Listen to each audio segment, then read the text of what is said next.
ابو ہریرہ رضی اللہ تعالی عنہ نبی کریم صلی اللہ علیہ وسلم سے روایت کرتے ہیں کہ حضور اکرم صلی اللہ علیہ وسلم نے فرمایا کہ جب گرمی تیز ہو جائے تو نماز کو ٹھنڈے وقت میں پڑھا کرو، کیونکہ گرمی کی تیزی دوزخ کی آگ کی بھاپ کی وجہ سے ہوتی ہے۔ صحیح بخاری حدیث نمبر 536۔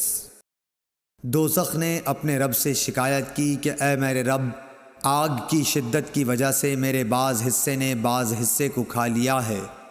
اس پر اللہ نے اسے 2 سانس لینے کی اجازت دی، ایک سانس جاڑے میں اور ایک سانس گرمی میں۔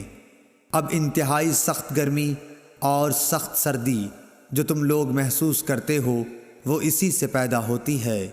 صحیح بخاری حدیث نمبر 537۔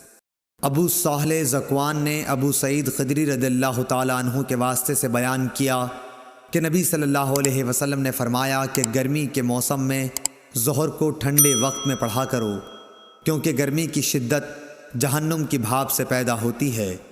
اس حدیث کی مطابقت سفیان ثوری، یحییٰ اور ابو عوانہ نے اعمش کے واسطے سے کی ہے۔ صحیح بخاری حدیث نمبر 538۔